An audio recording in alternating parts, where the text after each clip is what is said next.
The Settlers New Allies has recently released on the PlayStation Store, Xbox and Switch for around $60 US. However, it's also available on Ubisoft Plus on Xbox. Because of the game's recent quieter release, this review will be a little bit different. Think of it more as an impressions video based on a couple hours of gameplay. So in this video, I will briefly go over what the game is, what I liked about the game, and a however section. So let's get into it. Charge! Enemies ahead!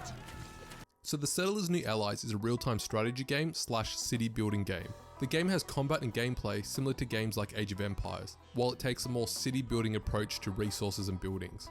This means you'll have a range of resources that rely on each other and will need to be transported around the map. So for example, you'll need to use a logging camp to cut down trees. Then you'll need to transport those logs to a sawmill to make them into planks so you can build buildings. When it comes to modes, the game has a campaign, a skirmish mode, a tutorial, and an in-game shop. Also, because it requires a Ubisoft account to play, it does have challenge modes. With that out of the way, let's get into some of the parts of the game I liked. I love these deliveries. Firstly, as you can probably see from the game footage, The Settlers New Allies graphically looks amazing. Visually, the water and the environment is impressive. The bright colours and the setting really do make the world immediately interesting.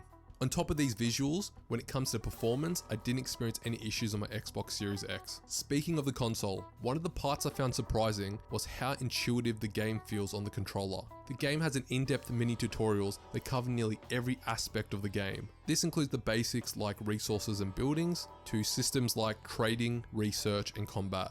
It would have been nice to have some more guidance on advanced buttons, however, when it comes to basic commands on the controller, it works smoothly. And this intuitiveness on the controller can also be attributed to the game's tile-based system that lets you place your buildings on easily shown tiles. But now let's move on to some other parts of the game.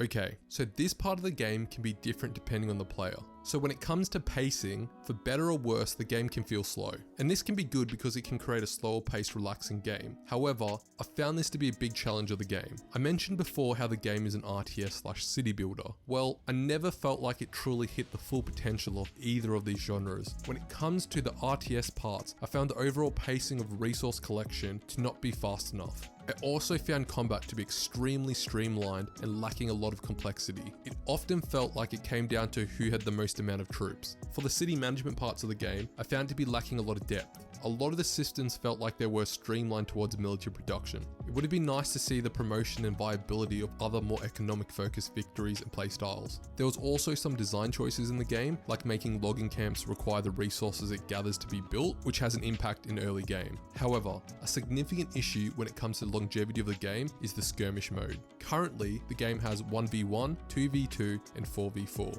However, I could only play 1v1 with AI. The game would not allow me to play team matches with an AI teammate. Furthermore, the skirmish mode did not let me choose my map, the enemy difficulty, or any settings. The closest thing I could do is go into the settings and select map preferences. And not being able to change your settings is something I don't see very often in the genre.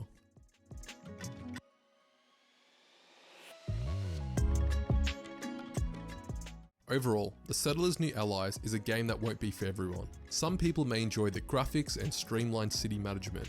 However, some players might not enjoy the lack of depth in the combat and the city building, or the limitations on skirmish mode. But if you do end up picking up the game, or getting it through Ubisoft Plus, tell me what you think. Otherwise, thank you for watching, and please subscribe.